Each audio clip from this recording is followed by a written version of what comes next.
into 7 different regions. Begin first with the southeastern region, my home territory. We have towns such as Cornwall, Monroe, and Tuxedo. We then have the southern region, encompassed entirely almost by the town of Ward, but containing some other villages such as Pine Island, as well as areas like Florida.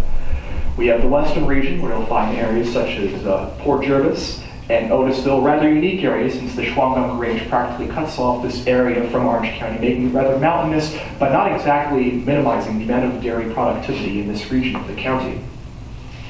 Over here are the 2 central regions we call the heartland of Orange County, where many of our farms are located. First, this is the central east region, as I like to call it, home to regions such as Middletown and Goshen, where we are this morning.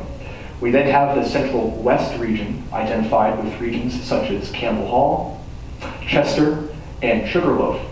Then we have our 2 northern regions. First, the northeastern region, where we find Newburgh, and the northern region itself, where we'll find areas like Montgomery, Walden, and Pine Bush. Now, as I stated before, most of our farms are located in this centralized region, primarily for my research for 2 different reasons. The first of these regards the elevation, and generally the region around this area is about 500 to 1,000 feet above sea level, which eliminates many of the sea-based algae and fungi that you'll find along coastal plains. In addition, that is enhanced by, of course, the black dirt of this region, which really makes this area a fertile basket for agriculture in general. The area is characterized by a lot of plain-like landscape with certain rolling hills. That can be seen in these 2 images. Here up top, we have the Pulaski Highway heading out towards Pine Island with Mount Eve in the background. And below, we have Otter Kill Road in the village of Salisbury Mills with Woodcock Mountain in the background. In contrast with our centralized regions, really a breadbasket for agriculture, we have the 2 exposed areas, the western and the southeastern regions, so rather unique for geology and dairy farming. First, of course, is the western region, where the Shawangunk Range practically cuts areas like Port Jervis and Sparrowbush off entirely from the county. You can see that here actually heading over Interstate 84 into Port Jervis. That, however, did not eliminate dairy farming in this area. It didn't minimize it, nor did it minimize the success of Port Jervis as a center for industry, as seen here with the Erie Railroad Yards, as well as milk bottles from Port Jervis's most prominent dairy farms, Charles Marsh's Deer Park Creamery, James E. Cole's Diamond Dairy, and the Westfall Dairy, operated by David Westfall initially. We then have the southeastern region, again, an area very mountainous, home to the Hudson Highlands. That can be seen here, of course, the Ramapo Mountains in particular, when heading the very end of Route 17 and Interchange 16 of the New York State Thruway. That's Tower Hill to the background, and just to the right of this photograph is Arden House of E.H. Harriman, of course, a very prominent name in Goshen. Once again, these mountains did by no means minimize the dairy farming in this area of Orange County, and that is proof by this image in Muller's 1903 Orange County Atlas. This is the village of Monroe, and every region in color had some connection to the dairy farming industry. In orange, all that property was used by the Alex Campbell Milk Company. He will come back later. He claimed to use the first glass milk bottle in 1878. In blue, we have the Beeks Dairy Company, which had several creameries sporadically placed across Orange County. They began, though, in Salisbury Mills during the 1870s. In green, we have Clarence S. Knight. He actually owned and operated a hardware store in Monroe and sold milk at that store. And in blue, the little blue rectangle, that's the Monroe Cheese Company, where the famed brands of Liederkranz and Velveeta cheese were invented and produced. So as you can see, every region of Orange County, regardless of its geology and scenery, had some deep connection to the dairy industry, but there were certain foundations through which that deep connection is built upon. And we begin with that in New York City. Now, New York City during the 19th century was not exactly a place home to a sanitary climate. And this is greatly seen in this image here with infant children playing next to a deceased horse. But what I find most interesting about this image is if you take a close look, you'll notice that in the background is the headquarters of McDermott Bunger Dairy Company, showing how closely an industry known for its, or claimed for its sanitary nature, came into contact with this filth. Now, producing milk in New York City during the 19th century was a rather Cumbersome, not only cumbersome, but also a very dangerous process. The reality was during the 19th century, open space in New York City was dwindling quite quickly, and there was no longer rooms to have really functional farms on the island of Manhattan and increasingly in the other 5 boroughs. So what developed throughout the 1800s is what I like to call, as seen in my research, a marriage of convenience between city dairymen who owned cows and the city's distilleries. When producing different types of ales, one of the byproducts was known as swill. Swill were the leftover grains and different byproducts from the distilling process. Now, swill in itself is not harmful to cows, but it really needs to be supplemented with other nutrients to enhance the cow's health. The swill given to the cows was simply in its plain state, and that was compounded with cows kept in very actually, I like to see here before going. In this image, you can actually see a gutter that transported swill from the distilleries to the cow pens themselves in the city.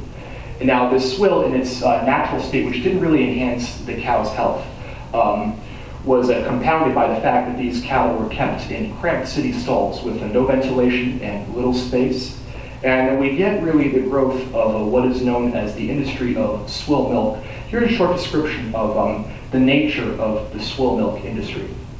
When presented with the plain swill in their unhygienic stalls, cows would openly resist eating it until they became starved and dependent for any source of food.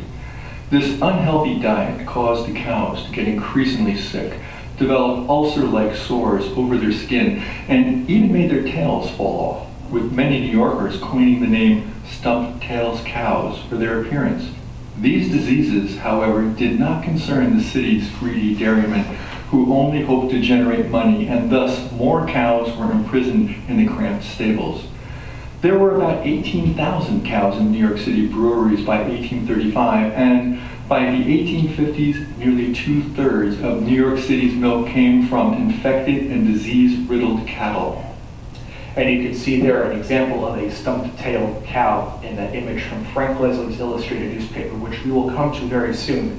Now, even after fresh supplies of milk were able to be transported to New York City with new innovations like the railroad, the threat of disease was still quite prominent, and that came with the process of watering down milk. This is an article from a cartoon, I should say more, from Harper's Weekly magazine. And in the background, you can actually see it indicated the Orange County milk farmers, along with the New York City milk dealer, stopping at the Croton Well.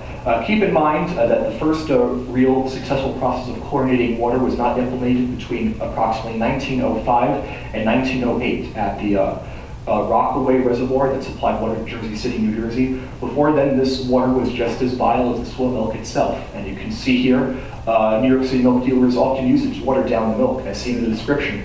Although the Orange County shipments are 100,000 quarts short, a corresponding increase from the Croton Valley well will make the thrifty milkman able to pull through.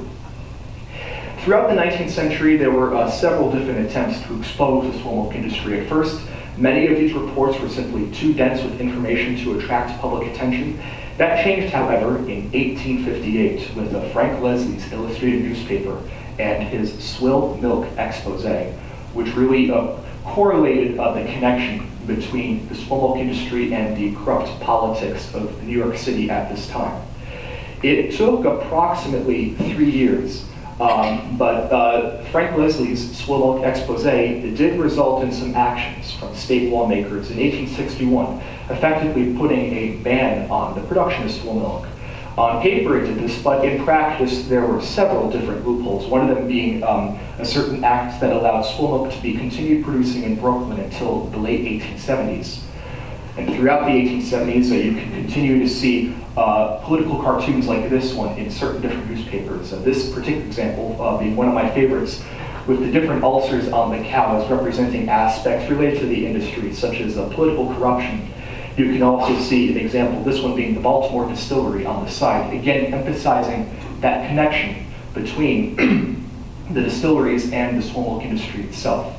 Even until 1904, there were still 4,000 cows in Brooklyn, kept in Brooklyn at city stables, and it was not until the 1907 Pure Food and Drug Act that really cut down on the swill milk industry. Well, during this time, even before really the 1840s and 1830s, Orange County up here was known very well for its dairy products, but not for milk, for another particular aspect, and it's fitting that we are in Goshen this morning as we're going to talk about Goshen butter. Goshen butter in particular was one of the first products to be shipped to southern cities such as Charleston, Savannah after the Civil War. And even through the 20th century, factories as far away as Elmira, New York, were still using the name Goshen butter, coined for its product. In fact, one of the local legends that our good friend here, Michelle Biglomani, helped to uncover is that the National Bank of Orange County printed its banknotes on yellow-colored paper, known affectionately as butter money. Now, the butter trade was successful, but by no means simple. There was, of course, the process of churning butter, but more interesting to the county itself was the process of transporting it. In 1856, we had the first butter factory opened in Campbell Hall, New York. I hear, unfortunately, that the actual marker where the site was no longer exists, but this New York State Education historic sign still stands at the corner of Route 207 and Baybrook Road. As I said before, this would have been along the way to Newburgh, as the ability to transport butter from these inner towns to the Hudson River before the railroad was by no means an easy process. You can see here the city of Newburgh during the 1800s. Note before, at this point, before 1841, we had no active railroads in Orange County. So the only way to ship these products was first by wagon to the Hudson River ports of either Cornwall Landing or Newburgh, and then by barge down the Hudson River to New York City. This was affectionately called by one of my favorite articles, An Idea Worth Millions, the Big Tuesday, where essentially butter would be transported, remember, on unpaved dirt roads with many tolls. The farmers would then arrive at these Hudson River port towns and barter with the freight shippers along these barges who would ship the product down to the New York City area, known as the day of the big trip. It was a very cumbersome process, but at the same time, there were no other alternatives, and it was highly successful. In 1829, about $560,000 was made in shipment butter in 1829. That would be highly immense today. And who wants to wager a guess as to how many pounds of butter were shipped from Newburgh in 1829? 3,500,000 pounds of butter in 1829. As said, it was by no means a successful, I shouldn't say successful, but the most ideal industry at the time, but the rewards were high. That all changed, however, with the arrival of the railroad. That's not good. Well, I'll keep off that one for right now. I'll talk a little bit about the New York and Erie Railroad. This was Orange County's first rail line, chartered in 1842. Now, the Erie Railroad, what was interesting, was chartered in the state of New York, which meant that it could not be built in any other states. So its southern terminus until the 1850s was in Piermont on the Hudson River, right on the border between New York and New Jersey. There was a long pier, still exists today, that went out to the Hudson River where freight could be shipped on the barges down to New York City. Through Orange County, the railroad first charted westward across Rockland County, then through the Hudson Highlands, and across the Orange County plains into where we come to both Chester and Goshen. When reaching Chester, the railroad constructors encountered a problem, and that was this beautiful black dirt. So fertile for the farmers, but also highly unstable to build a railroad upon. So the question became, how do you construct a railroad upon the black dirt? The answer, in words, was quite simple, and that was to build a foundation upon. You can see here the black dirt from what's today the Heritage Trail. And over here you can see how they built the railroad across that area. Piles were driven, I hear, about 50 to 60 feet down to bedrock below the black dirt. The tracks were built upon that wooden trestle, and then the trestle itself backfilled with dirt to prevent its erosion and maintenance over time. You can see that comparison here between the two areas. This particular cut still exists along the Heritage Trail between Chester and what is known in railroad terms as Great Cork. That was a large railroad junction just east of Chester. Now, many of you may be wondering what a railroad-based construction technique has to do with the Orange County dairy industry. And in fact, it has a tremendous role in the transfer of butter to fluid milk. You see, in this area of Orange County, the contract levied to build the railroad across the Chester-Black-Dirt fields was granted to Thaddeus Selleck and Matthew Brainerd. Brainerd left during the project, but Selleck continued, so much so that at the end he ended up bankrupt. And here's the story of how the Erie Railroad awarded his work. Let's see if the sound works. Contractors who undertook that work across the Chester Swamp were Thaddeus Selleck and Matthew Brainerd. Brainerd retired before the work was completed. Selleck, though, had losses in doing it. The first station to have an agent on the line of the Erie was Chester, and Selleck was appointed by the company as agent at that station. So as you can see, the Erie Railroad appointed Selleck as the first station agent in Chester. You can see here actually this was the first station in Chester. Now many in the audience might know better as the 1915 station, home to the Chester Historical Society. Selleck was from, I believe, Long Island City, and when he arrived in Orange County, he immediately noticed the superior quality of Orange County's milk. He also now recognized that with the railroad, it was conceivably possible to transport this milk from Orange County to New York City, and he came up with what I call an idea deemed impossible to solve, and that was shipping milk from Orange County to New York City, a distance of, I believe, approximately 53 to 54 miles. When formulating this idea, much of the resistance actually came from the farmers themselves, who were very confident with the butter trade. This excerpt is taken from one of my favorite publications, the New York Ontario Western Railway's Milk Cars, Mixed Trains, and Motor Cars, which in its introduction provides a very nice overview of Orange County's early transition from butter to milk. Here's the attitude of the farmers towards Selleck's grand plan. They scoffed at Selleck for his ideas in the same manner that they greeted most visionaries since the dawn of time. It took a great deal of persuasions on Selleck's part, but finally, by, I believe, the spring of 1842, he was able to convince a Chester farmer, Philo Gregory, to send 240 quarts of milk from Chester to New York City. That shipment arrived successfully, and here is the story of that shipment from, once again, my favorite 1897 article, An Idea Worth Millions. Philo Gregory agreed to make an experimental shipment of milk in the spring of 1842. Selleck fitted up a room in the city at 193 Reed Street. Gregory thereupon made the first consignment of milk ever shipped on a railroad, and the first that ever entered New York City from a dairy to be offered for sale in public market. The milk was shipped in the blue pyramid churns of that day. There were 240 quarts in all, the equivalent of 6 of the standard cans today. The freight was charged by weight, at 20 cents per hundredweight of milk. Gregory got 2 cents a quart for the milk delivered on the cars. The first shipment of Orange County milk arrived at Selleck's depot in good condition, the weather being cool. The next shipment was larger, and then other Chester farmers, as well as the farmers around Oxford Depot, seeing that there was more money in simply shipping their milk at 2 cents a quart than making it into butter at 15 cents a pound, began sending their milk to Selleck, and the milk business of the county was born. A business that had alone built 5 railroads in Orange County at a cost of $4 million, and returned to the county more than $100 million in spite of all the drawbacks and blunders. And of course, today that story is well presented at the Chester Historical Society. You can see there a comparison between the old Chester station where Selleck would have worked and the 1915 structure with its wonderful historic marker standing outside the passenger platform.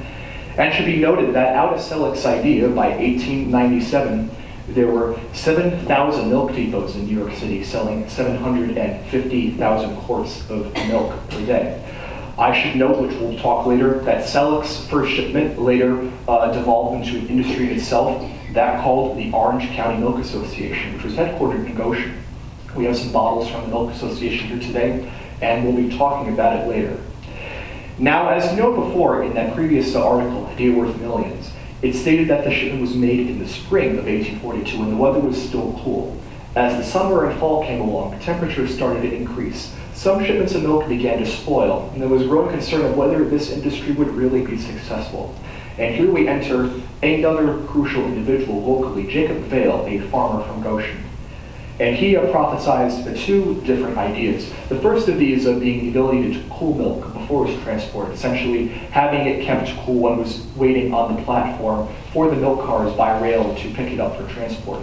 Additionally, in cooling this process, he invented an early predecessor to the milk can. Here is Vail's story.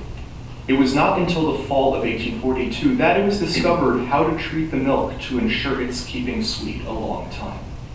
Farmer Jacob Vail of Goshen made up his mind that if the milk was lowered in temperature by sufficient cooling before shipping, it would get to New York all right. He fitted up a hogshead jug with a coil of 1-inch lead pipe. He then packed that pipe with ice and ran his milk slowly through the cooled coil. This expelled all heat from the milk. The weather was very warm, but Vail's milk reached market in prime condition and remained so until it was all sold. Now, I always enjoy a hogshead jug as a wooden jug, and I always enjoy the thought of having shipping milk in a wood jug. That certainly would not pass today with certain FDA restrictions, but certainly it worked at this time also using a lead pipe. And Vail's early rendition of the milk can, in this image here you can see some of those hogshead jugs to the left. And then we get the growth of tin milk cans as seen to the right. There was actually a growth of many tinsmiths in Orange County that both patented and designed many of these farmer-style implements. And from the tin cans, we of course get the development of our modern metal milk cans, which we likely all remember today. This one in particular is unique. You'll notice it has an emblem on its shoulder. That's for the New York, Ontario, and Western Railway. They were very locally placed here, just a few miles north in Campbell Hall. Many of the milk cans shipped by railroad would often have their logo or initials marked on the can to identify, as well as a code corresponding either to the farmer themselves or to the milk stop along the train.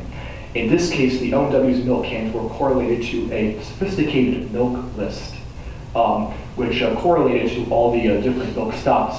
On the list furthest to the left are many of the stations in Orange County. For instance, at the bottom we have Moona, this area better known today as Firthcliffe in the town of Cornwall, Meadowbrook, Denniston's, Little Britain, Rock Tavern, Campbell Hall, Stony Ford, and so on and so forth. A rather impressive ability to correlate with the railroads.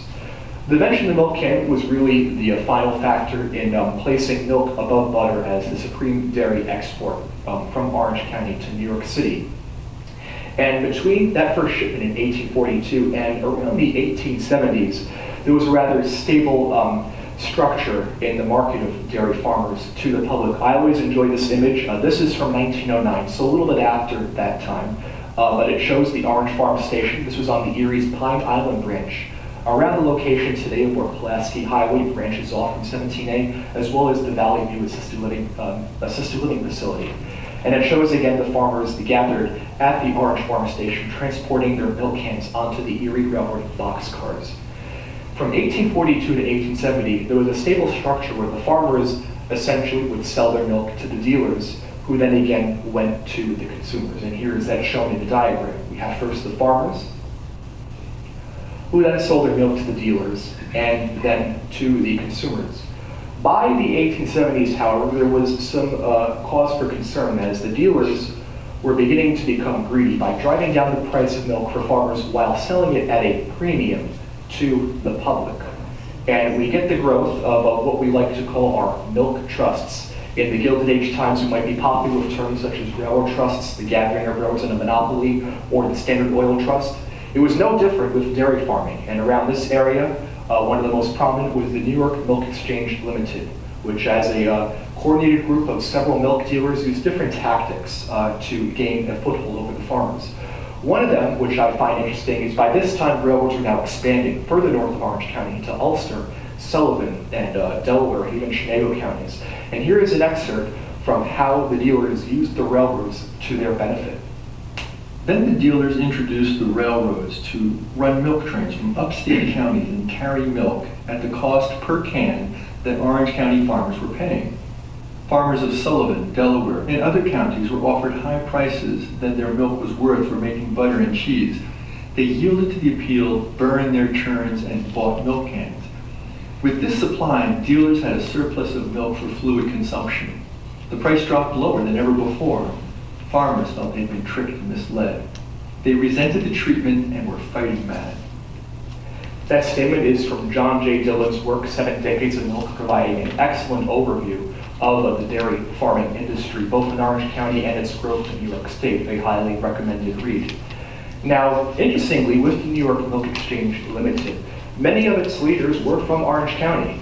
Here's a listing showing some of its leaders, and we have a few familiar names from the dairy farming industry, those being R.F. Stevens, Thomas O. Smith, and C.H.C. Beeks, all prominent names in Orange County. And here's actually some of their newspaper advertisements.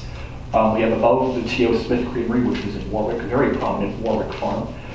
C.H.C. Beeks, a prominent name in Middletown, though they started in Salisbury Mills. We have several Beeks bottles on display today.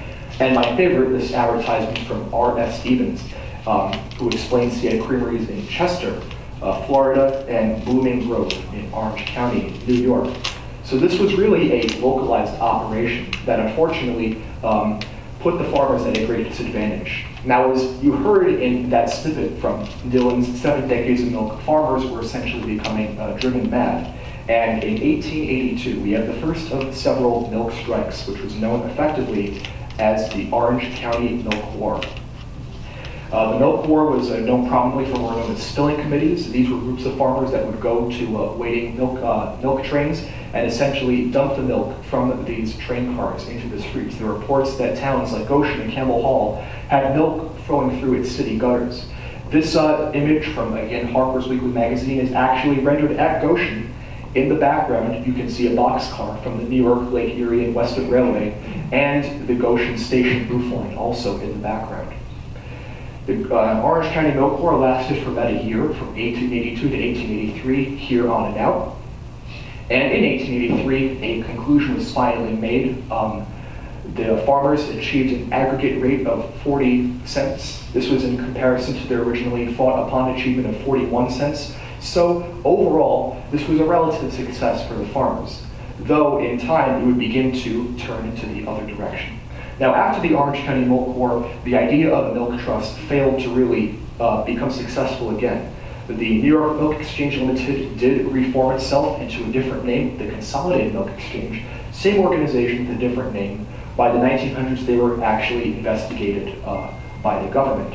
However, it's at this point where the power of the dealers shifts from these organized trusts into individual companies. One of the most prominent was Borden's, but it didn't start that way. Gale Borden himself, seen here, was actually a rather struggling inventor who achieved success in 1856 with the invention of the condensed milk evaporator. In 1858, he opened his first factory in Wasaik, New York, across the river in Dutchess County. Though by the 1870s, primarily through his son, John G. Borden, a foothold was begun in this area of the county. Here seen is his large condensery in Wallkill, New York. Here now there are plans to restore this into a rather luxurious hotel by City Winery. It would be a wonderful plan. It is a historic structure and very beautifully designed. Borden's, of course, had also a foothold in Goshen. Here is seen here the Borden's Creamery, formerly owned by the Howell Company, off Route 17A. One of my favorite aspects of this photograph is if you zoom in on that barn, you'll actually see this Borden's Guernsey milk emblem of Goshen, New York, and Borden's actually had special bottles for its Guernsey milk, beautifully utilized with orange pyroglazing. Later we'll discuss what the term pyroglazing exactly means. Problems with Borden's in Orange County began to become apparent in the 1890s, and I'd like to take a look at a company known as the Anglo-Swiss Condensed Milk Company. Originally from Switzerland, they began to expand their market in Orange County, and in the 1880s purchased a facility in Middletown, originally operated by the Orange County Milk Association. In the 1890s, Borden's began to raise the prices of milk to farmers unfairly. They claimed that this was done with the specious excuse that they need to afford the city's taxes, though most likely it was rather for the apparent reason that they were trying to stay in business with the growth of these rather competitive and unruly milk dealers, which did appear to be the case, as in 1902, they entered an agreement where Borden essentially took over all of their American functionality. Here's a look up top of the former Anglo-Swiss condensery, now the Fort Knox self-storage building off Canal Street, Middletown. I always enjoyed this newspaper article saying milk wanted quote-unquote best prices paid, though history has shown that that is largely the case. By the 1900s, the situation had largely fallen back to where it started, with dealers being again at the center of the industry, paying unfair prices to farmers while selling milk at a premium to the public. In 1907, we have the growth of the Dairymen's League, which was a union of dairy farmers. And again, on paper, it was a well-formulated effort, but it struggled to have strong leadership at first. That is until enter John J. Dillon. I mentioned his name before, as he published 7 Decades of Milk, a history of the New York dairy industry. Dillon did a lot of early work in the 1870s on a farm in Florida, New York, and he was the first commissioner of New York's Department of Food and Markets. In 1916, he was able to reorganize the Dairymen's League into a well-stationed group of farmers from not only in Orange County, but across New York State. And in the summer of 1916, he held a convention in Utica, New York, essentially stating that they had devised a plan to attend to the 3 large dealers at this time. These were Borden's, Sheffield, and the McDermott Bunker Dairy Company, to put hold a price, I believe, which was around $2.15 per quart. The story goes that in August and September of 1916, Dillon traveled to New York City to negotiate with these dealers. Conveniently, the president of Borden's, Albert Milbank, was on vacation in Europe. So he instead talked to the chair of Borden's Farm Products Division, a subsidiary of the company, and they essentially said that they were comfortable with the current price of milk and felt no need to increase it. So beginning on October 1st, 1916, we have the milk strike of 1916, another pivotal point in Orange County's dairy industry.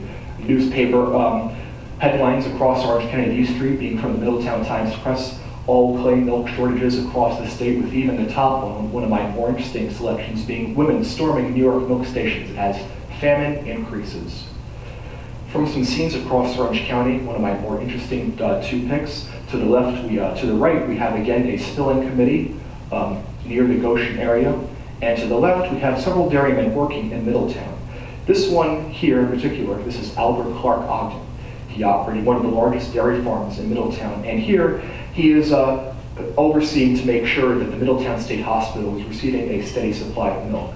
Here are Ogden's very well-known milk bottles with embossed cows on the glass itself. The milk strike also had connections in Goshen. Here's one of my favorite, again, selections, this again being from the Middletown Times-Press on October 2nd, 1916, discussing that farmer Fred Durland was going to travel to New York City to ensure that Dillon, who was controlling the efforts of the milk strike from the city, was quote-unquote all right. You can see that here, Fred Durland, so you see he is all right. Here is Durland's milk bottle from Goshen, New York. It's a wonderful example of showing how Dillon was really open to working with the farmers individually to ensuring that they would gain a fair right in this pivotal industry. The milk strike lasted from approximately a week and a half to 2 weeks. By the end, it was said that dealers were quote-unquote gambling at anything to regain a foothold in this industry. And by that point, the League victory was largely a success. The farmers gained a 45% increase in their price for milk. And as Dillon stated in his work, 7 Decades, this would be quote-unquote the first and last time that the farmers really had a steady foothold over this industry. A recent article I just found, which is interesting, showing the results in 1916. Let's see. Here we go. This is one of my more interesting ones. This actually shows that the farmers were at a disadvantage. This is talking about the spilling committees and showing that they were charged with the crimes of these farmers for spilling the milk. So it's interesting seeing that the farmers, simply fighting for their fair rights as dairymen, were now being charged for their actions. The article I had before previously was a very wise statement made by farmer Oscar W. Mapes of Middletown. And he essentially thought that the farmers, after negotiating that 45% increase, were simply becoming too comfortable with the dealers' rather specious statements. And as he said, they would fall back to the mercy of the dealers if it became too comfortable. And that would indeed be the case. Again, here's a picture of Oscar Mapes' milk bottle from Middletown. A wonderful connection, of course, placing these bottles to faces in the newspaper articles. Mapes' claim would be largely correct, and throughout the early 1900s, there would be milk strikes dotted across New York State. First in 1919, this was much less successful than the 1916 strike, so much so that the Dairymen's League essentially transitioned into becoming more of a dealer in itself. This is the rise when we actually get Dairymen's League creameries, and secondarily also using their own milk bottles. Then in 1937 and 1939, we have two more milk strikes. Rather interesting. These were led by a group known as the Dairy Farmers Union out of central New York State, though still having stakeholders in Orange County. It had the potential to be extremely successful. They had 14,000 members across the state by 1937. Their leader, Archie Wright, was both a dairy farmer himself and a successful reporter and journalist. As you can see in 1939, one of their issues were their ties. Do I have it highlighted? Okay, this is, from 29, 37, and 39. One of the Dairy Farmers Union issues had ties to the CIO. Wright himself was a member of the Industrial Workers of the World. Keep in mind, this is from November 1939, a rather tumultuous time in world history. Earlier in September, we had the invasion of Poland, and thoughts in general, especially in communism, were straining in interesting directions. And this caused a lack, as you can see here. Dairy can never flee with the CIO because dairymen are quote-unquote capitalists. So this was unfortunately a disadvantage to this organization, and Wright was actually forced to resign from the group as a result of this. We've talked a great deal about these milk strikes, but during this time there was another avenue opening to farmers in the ability to sell their milk. The use of milk bottles can be traced back to almost the 1850s and 1860s with various experimental designs. Seen here is an interesting piece. This is from probably the early 1870s, used by the Tuthill Dairy Company of Unionville, New York, all the way in southern Orange County. This was likely more of an experimental piece, probably more even as a salesman sample or something to show off from their company. It was not exactly intended for widespread use. That grew, however, in 1878, January of 1878, was when George Henry Lester patented the first milk bottle in the United States. As you can see, it doesn't exactly resemble what you'd think as a popular milk bottle. It more resembles a mason or a fruit jar. You can see it had a metal clamp that would have had a screw top that would have held a glass jar on top, a glass lid on top of this jar. And what I suspect was a critical issue is that although there was a rubber gasket between the lid and the jar, it was very easy to tighten that lid too much and your lid or the jar would break, thus making this bottle useless. They are thus highly priced. Today, I believe 5 are currently known to exist. In 1878 still also, there was another interesting development. Also in January, we have the Alex Campbell Milk Company. I brought him up before when we were looking into dairy farms in Monroe. In January 11th, 1878, he claimed to use the first experimental milk bottle. You can see that here actually in his newspaper advertisement, the first glass milk bottle. And this comes in an interesting story. About 5 years ago, this particular example came up for sale on eBay. It more resembles a condiment or a pickle jar, but you'll notice it has the initials ACM Company as seen on the presentation. I've only been able to trace that to the Alex Campbell Milk Company, including the exact placement of the periods right to that advertisement. This raises the question, due to its unique shape, whether it is one of those first experimental milk bottles. We may never know, but it certainly leaves the possibility open for a rather interesting story. Now in 1880, another innovation was made with the Warren milk jar. This was the first standard-shaped milk bottle, popular with the design most of us may know today. This exact example here from the New York Dairy Company Limited, that was another name for the Alex Campbell Milk Company. Here's actually some newspaper articles showing the Alex Campbell Milk Company, formerly the New York Dairy Company.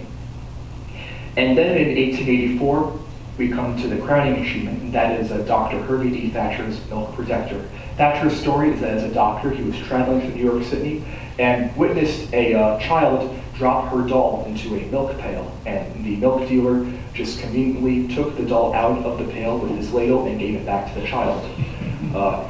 Rather fueled by that ungodly sight, he invented the milk protector, and what began was the Thatcher Manufacturing Company, which produced a large majority of milk bottles across the country throughout the 20th century. Really after Thatcher's bottle, we get the growth of what are known as tin top milk bottles from approximately 1880 to 1900. Going over some standard nomenclature for milk bottles and bottles in general, we have first the base of the bottle, followed by its shoulder, the neck, its lip, And then the metal tin top closure on the top. You can see an example of that here. This was before the cardboard capsules, you would simply undo and open the bottle as such. Again, is it exactly sanitary? I'm not sure. There were many different styles of tops. Some were wood, some were glass. But it was how they innovated with transporting milk during the late 19th century. Tin tops are used by many different types of milkmen and farmers. To the left, we have first the big dealers emphasizing Borden, as well as other companies such as Sheffield. We have smaller dealers like the Alex Campbell Milk Company also using tin tops. This third example is interesting. This is used by Deer Park Farms of Port Orange, New York. That's a very small village located along the Neversink River, right by towns like Huguenot and Kennebackville. This is the only example I've found of a city milk dealer who actually placed his Orange County town directly onto the bottle itself. And then we have the growth of what I call local farms using tin tops. This example being from the Goshen Farm Dairy of L.F. Cardiff. And these I like to call the pioneers of milk bottles because they began to introduce these vessels of glass into the local farms. So up until this point, we're sending their milk to city milk dealers. This offered an alternative where farmers could directly sell their milk to the public. It came at a high cost. You had to purchase these bottles as well as the means to wash them, to deliver them to the front doors of residents, as well as the milk routes themselves through towns. But it gave them that vital piece of control over the industry that was in such need during the late 19th century. Coming into the 20th century, we have essentially the three standard sizes of embossed milk bottles, those being the quart, pint, and half pint. We have three dairies from Goshen represent that here. The B&M Dairy of Lynn Morris from Goshen, New York, will be talking about his operation very soon. Again, Fred Derwin from Goshen, and the Orange County Milk Association, which was founded out of Selleck's first shipment of milk back in 1842. There are also some rather odd sizes for milk bottles. To the very left, odd sizes and shapes, I should add. First here we have a sour cream yogurt style from Middletown Milk and Cream. This had a very wide mouth, able to accommodate that style of a product within the bottle. We have your standard cream style, which was usually smaller than a half pint, though usually able to contain the same amount of fluid, this being from A.C. Ogden of Middletown, New York.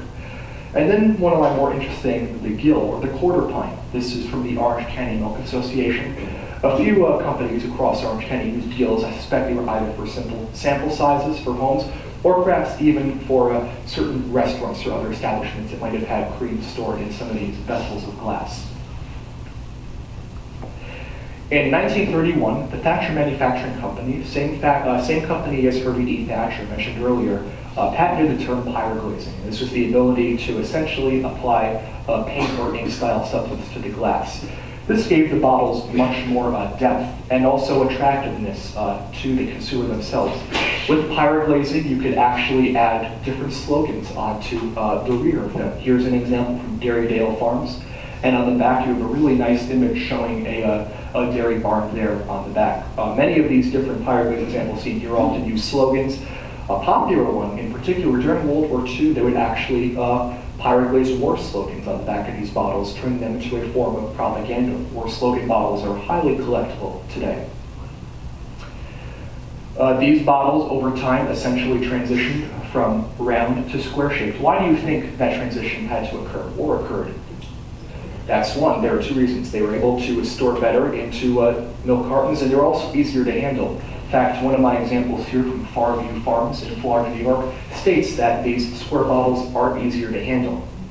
And with the pyroglazed bottles from Orange County, we get several different shapes and sizes. We already talked about the round and square styles. In the middle, we have the cream top, which is where the cream would rise to that bubble in the very top of the glass.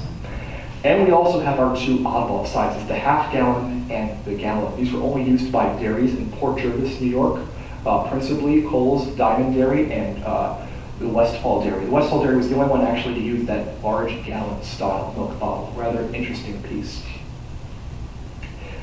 We then end with what I like to call, well, here are the different names also for some better conceptualization. That gallon is certainly such a neat example, especially with that handle made of, has a wooden handle with a metal clasp to the glass itself. We then end with 3 different stories of dairy farming across Orange County, which all, I like to think, reveal different aspects to the dairy. This first one I call Tracing Milk Through Time. We begin with the Eich Brothers farm of Southfields, Monroe, New York. They were operating around the area of the H. Harriman's Arden Farms Dairy Company, which we'll discuss very shortly. They first functioned on the Cox Farm in 1924. I understand their Southfields location was near the area of the Indian Hill hiking area off Orange Turnpike. They later moved into Monroe, and here you can see the difference between the Southfields bottles and the Monroe, New York examples. For further photographs, we have a picture here of John and Peter Eichmann, the Eichmann brothers, and their barn off Orange Turnpike in Monroe. As stated before, the Eichmann brothers functioned from 1924 to 1938. When these farms ended operation, their milk routes were often sold, and milk routes only function within particular towns. So in this case, Eichmann brothers had milk routes both in Tuxedo and Monroe, and their paths went separately. Their Tuxedo milk route was sold to Woodland Farms of Monroe, New York, operating from 1913 to 1946. Woodland Farms was quite interesting. It was owned by Tilford Wagstaff. The Wagstaff family of Tuxedo Park, New York, rather prominent. Here's a scene of his earlier embossed styles, along with his pyroglazed examples up top, as well as the Wagstaff home still standing on Mine Road in Monroe by the Monroe Woodbury bus garage. That, as said before, that was the Tuxedo milk route. The Monroe milk route for Eichmann Brothers was sold to William Burgess, which had earlier connections to the Orchard Hill farm of Harriman and Monroe. The Orchard Hill farm was first operated by Richmond Talbot, president of the Tuxedo Park Fire Association. You can see his bottles to the left. Earlier examples say Harriman, New York. Later examples say Monroe, New York, emphasizing that he expanded his milk routes. In 1938, this was acquired by William Burgess, a rather large dairyman in Monroe. His original location was located at the Orchard Hill barn. You can see that on the top to the left. And later he had a facility on Route 17, right near the intersection of Lakes Road and Monroe. And here you can actually see those 2 locations then and now today. The Orchard Hill barn still standing, rather untouched from the days of Burgess' operation. And that structure on 17M that Burgess utilized his business in Monroe, being rather adapted, modified, but also still standing. Burgess is one of my favorite stories. I got the wonderful opportunity in 2017 to interview William's son, Cliff Burgess, and he had this wonderful memory of how his life was affected by a milk bottle. Well, this is a true story about how my life was affected by a milk bottle. In 1937, my father owned William R. Burgess Dairy in Monroe, New York. And he delivered milk every morning, house to house, in a red van. April 24th, the evening of April 24th, my mother went into labor, and I guess couldn't wait to get out in the world. So my father took her up to Goshen Hospital and stayed with her until around 2 o'clock in the morning, and he had to go and deliver milk on his route. Around 6 o'clock in the morning, he got to his last customer, who was Dr. Houston, who was our family doctor. He went up to the door, got the empty milk bottle, and it had a note in it, and it said, "Congratulations, Bill."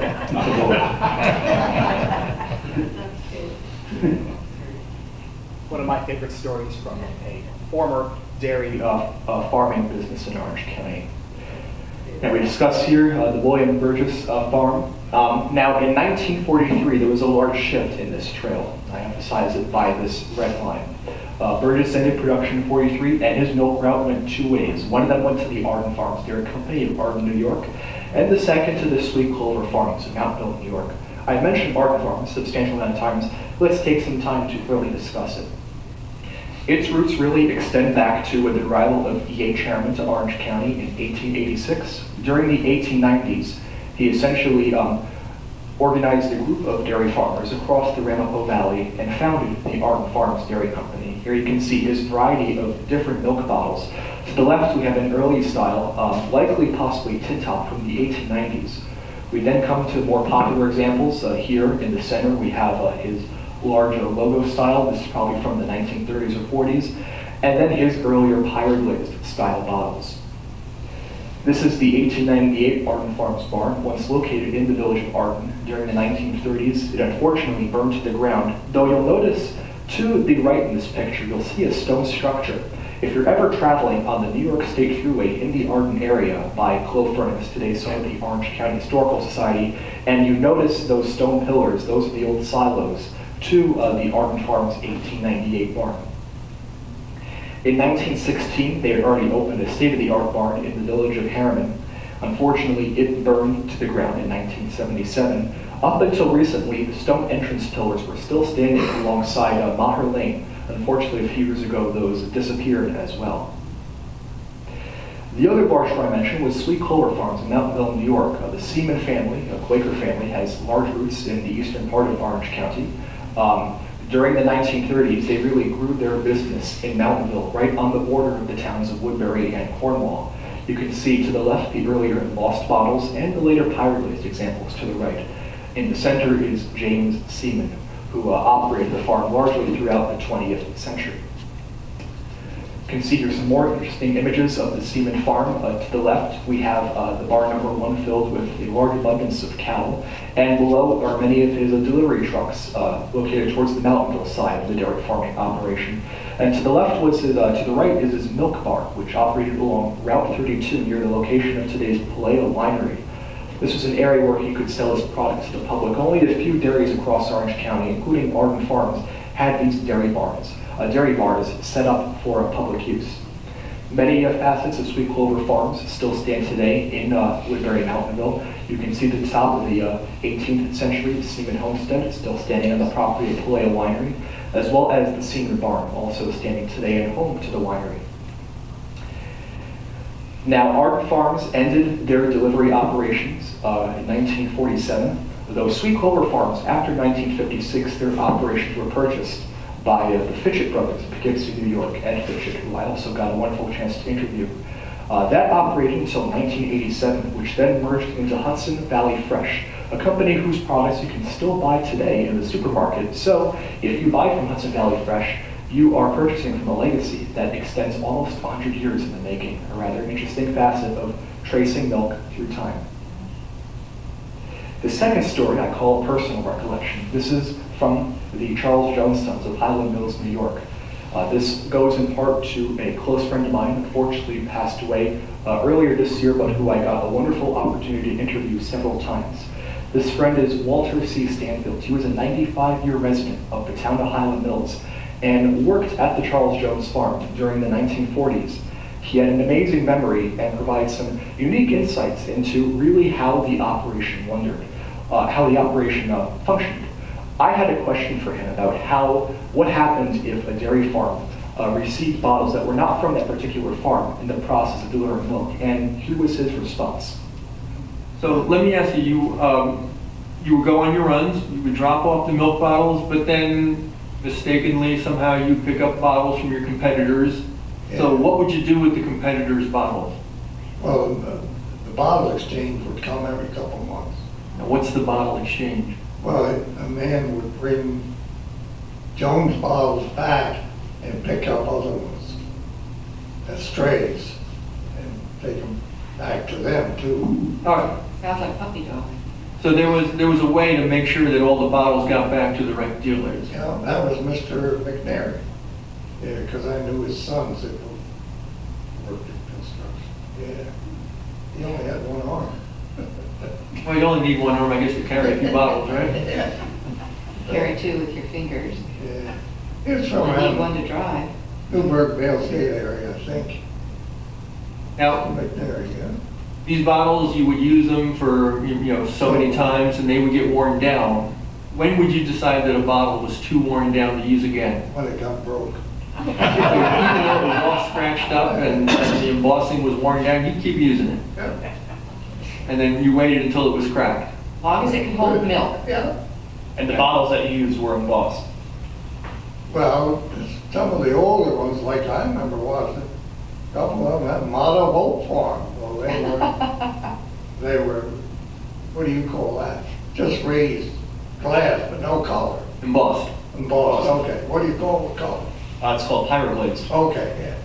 Made by Satcher Manufacturing Company, America. Yes. That is an excerpt from my podcast series, A Walk Through Woodbury, which you can see up there. Walt is featured on this far, all 5 episodes. I highly recommend you all listen to some of his amazing memories. He had really what you would call a steel trap of a mind. Here are some properties from the Charles Jones Sons farm still standing today, Highland Mills, the juncture of Ridge and Scudamock Roads. Up top you have the farmhouse itself, as well as the dairy bottling plant at the base. The barn unfortunately burned down, I understand, back in the 1960s or 1970s. It's interesting that these structures, though, have survived through so much of time.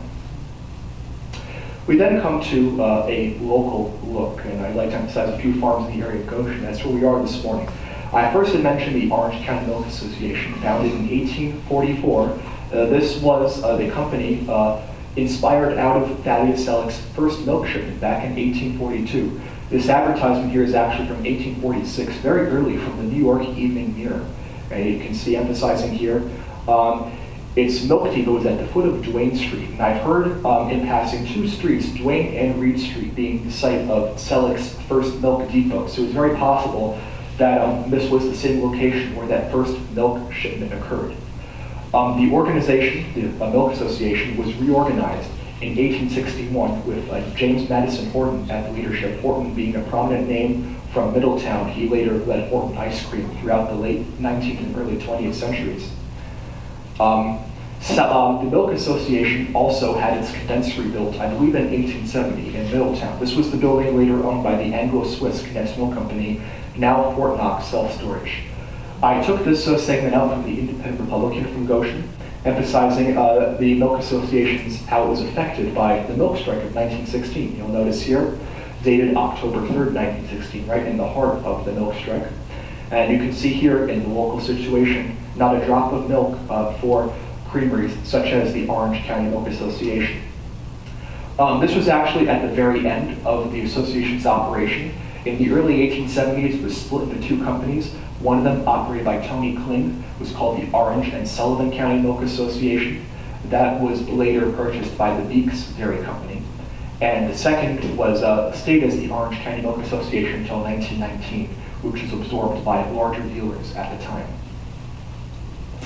We then come to, one more thing here, also emphasizing here are many of the different variations of Orange County Milk Association bottles. These are all generally tin top styles. You can see different variations in embossing. And one of my favorites I actually have here, this really neat example showing an eagle embossed above that what we could call really a keystone style slug plate. This example, if any of you in the audience know the name Tony Knipp, he was once a very well-known milk bottle collector and historian. I was unfortunately 3 years old when Tony passed away. I'm honored to say that this was one of Tony's bottles. It was presented to me by his wife a couple years ago, and I'm honored to uphold his legacy in my collection. Coming next to a more localized dairy is the B&M Dairies of Goshen, New York, operated by Lynn Morse. You can see various different styles here. Some of his bottles were only embossed with dairy, singular, and later as dairies, plural. What I found interesting in my research of the B&M Dairy was its connection, its rapid use of newspaper articles. Some dairy farmers used it to a rather limited extent. It seems that the B&M Dairy really capitalized upon this vital use of advertising. I especially like the article to the left, which states, "Why would you stand in front of a moving locomotive if you would take your chances on raw milk?" It really goes to show his impression of pushing that pure milk. And here you can see this review from B&M Dairy from 1932, emphasizing that Mr. Morse had more than 20 years in the dairy farming business. Another interesting bit that I found, seems to be right at the start of his operation, January 12, 1932. States here, shows how Lynn Morse was rather savvy as a businessman. It said here that he cut his price of milk to 12 cents per quart which wasn't appreciated by many of the other milk dealers in Goshen, though it says here that as more customers flocked to the B&M Dairy, companies such as T.H. Carr of the Goshen Dairy and J.B. Upright of also Goshen Dairy also essentially dropped their prices as well. I also have the bottles from Carr and Upright on display today. These newspaper articles, both in their microfilm presentations as well as on these digital databases, are such a vital resource for both researching these dairy farmers as well as any aspect of Orange County history. They were a major focus of also my publications, which you can view on the back table there once we are complete. Our final story comes to Thomas J. Taylor of Florida, New York. We believe his farm was right on the border of the Goshen-Warwick town line around the area of Orange Farm. This is really a tale of tracing history through milk bottles themselves. You can see here his farm was known as the Corn and Clover Farm Dairy. Though you can barely see it due to the embossing, it reads Thomas J. Taylor. I have known the name Corn and Clover Farm Dairy, and in fact there is a version of this bottle that says Corn and Clover Farm Dairy, Florida, New York. Thus, this was purchased, and for several years it sat in my collection with no real thoughts about it. A few years later, this example became apparent, and I saw the name Thomas J. Taylor and thought that sounded familiar, and I made the connection. And I noticed, interestingly, it's from Tompkinsville, Staten Island, so it seems that Taylor had his farm here in Florida and sold his milk on Staten Island. And the final piece of this puzzle came with this 1884 newspaper article, where it states here Thomas J. Taylor, an old milk producer in Florida, New York, and it actually gives that Taylor, as a reporter at this time, provides a history of Orange County's dairy farming, explaining also Thaddeus Selleck. An interesting tie showing a farmer who had property in New York, in Orange County, New York, sold his milk on Staten Island, and an example of really a milk dealer who controlled the entire process. In conclusion, I have this first video discussing dairy farms past and today. 60 years ago, one could not toss a milk bottle without it landing on a farm in Orange County. Heading into the heartland would have shown miles upon miles of fields, pastures, and cows. This was truly a haven for agriculture. Since then, however, the situation has greatly changed. In 2016, Orange County had only 42 dairy farms left from its one-time total of more than 4,000. 7 more farmers sold their herds in 2018. Those that remain are concentrated in the heartland, with the southeastern and western regions now practically devoid of any milk production. The issue of space has hindered Orange County's dairy farming. Over the past century, the region has transformed from a farming mecca to a bedroom community for white-collar workers. Farms have been quickly replaced with housing developments and shopping malls. This, coupled with the fact that Americans are drinking less milk, means that Orange County's remaining farms face insurmountable difficulties. However, their legacy is far from forgotten. Picturesque barns, pastures, and even a few creamery buildings still grace the local landscape. The former Erie Railroad main line, along which the first shipment of milk was conducted in 1842, was abandoned in 1983, but its roadbed did not remain dormant for long.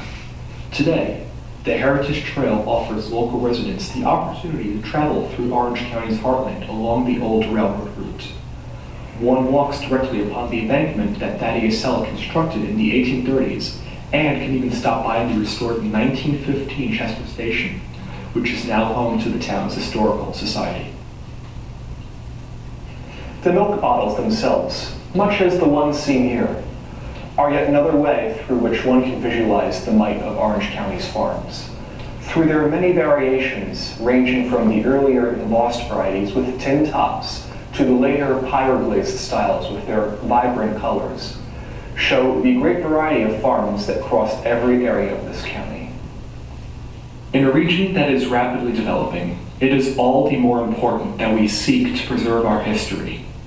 I hope that you all enjoyed tonight's discussion as we recounted upon old memories of local dairy farming and perhaps even inspired a few to look deeper into this important Hudson Valley story. And as one final point, the video of milk bottles is actually a little outdated. Earlier this year, my family constructed in a new room in that house, what I like to figuratively call the Orange County Milk Bottle Museum. And here's an image of what that looks like.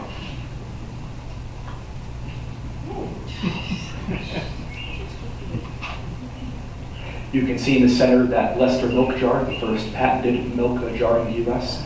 And that toy milk wagon was also from Tony Kniff at one point, another honor to continue his legacy through this endeavor.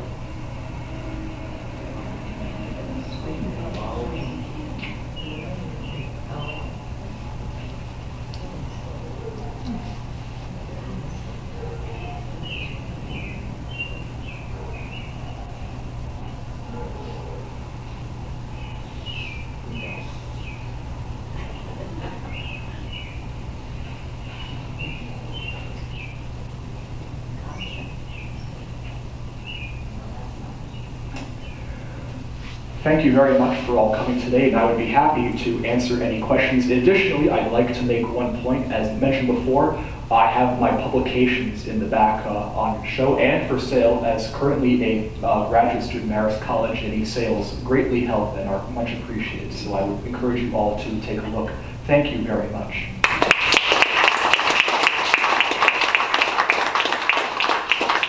Where is the museum located? Town of Woodbury, Orange County, New York. Oh. You better hope you never have an earthquake. Yes, I do. That's, we actually had a minor accident several years ago, and after that we put edging on all the shelves, so things don't move. Wow. Things do. Yes. I remember kind of a paper cover of and then a kind of a paper pop top. That's right. I use them on my Pyre glazed milk bottles to keep the these are the pop tops right here. That's to keep the non-magnetic styrofoam pellets in place so they don't. But yes, those are also highly collectible. There are several people that just collect those and have thousands of them in binders. Do you know what time frame those operate? Yes, those would have started probably during the teens and would have been used up through in various iterations to the 60s and 70s. Yeah, I remember that. Yes. What about pasteurization?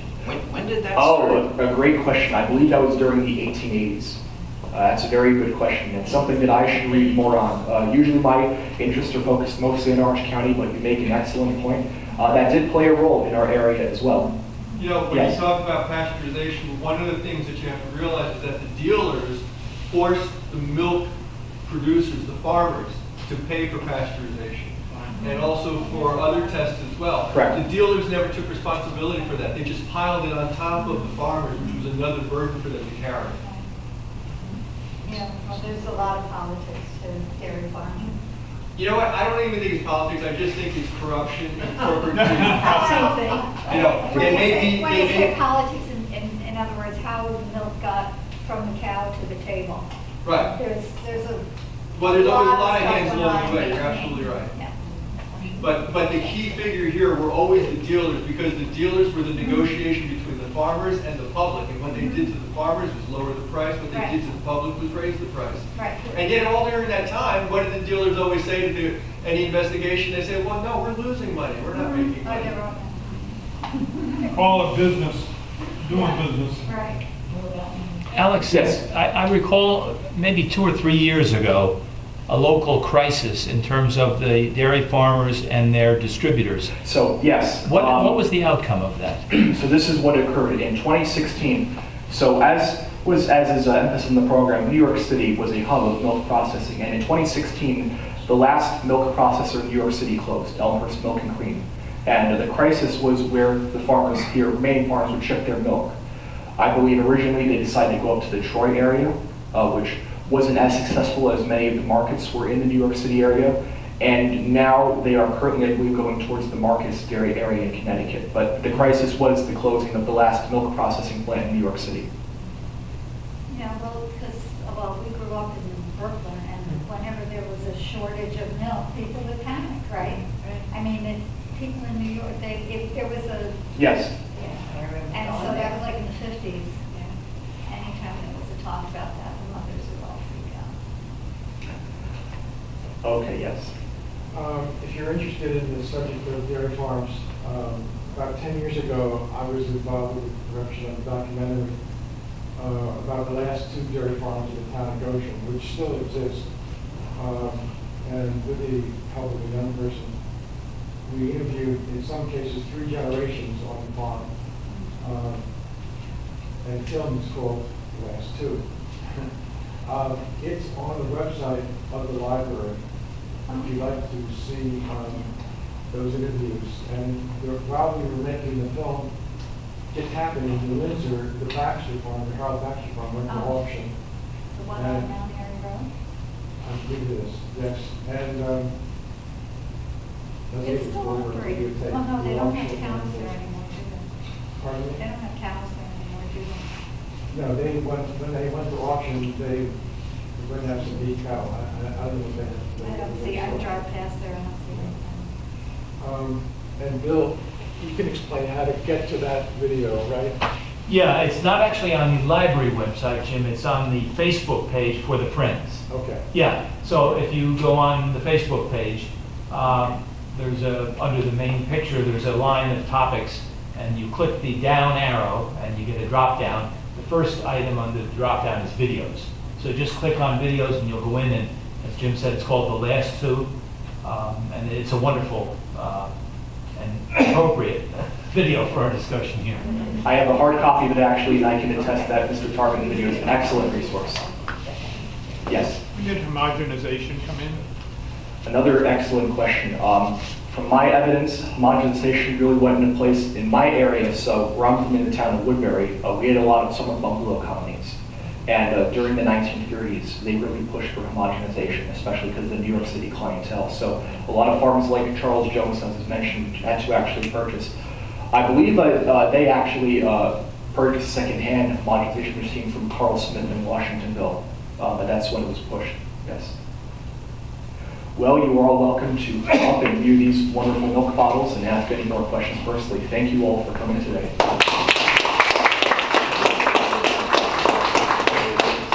Okay, thanks so much, everybody. We'll close the program. Thanks so much, Alex, for a wonderful discussion, and we wish everyone a great Thanksgiving. Thank you.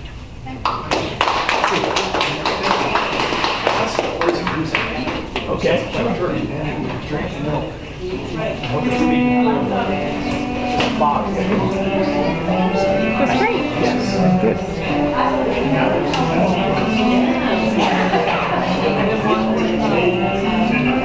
I would say it's going to make us probably the state.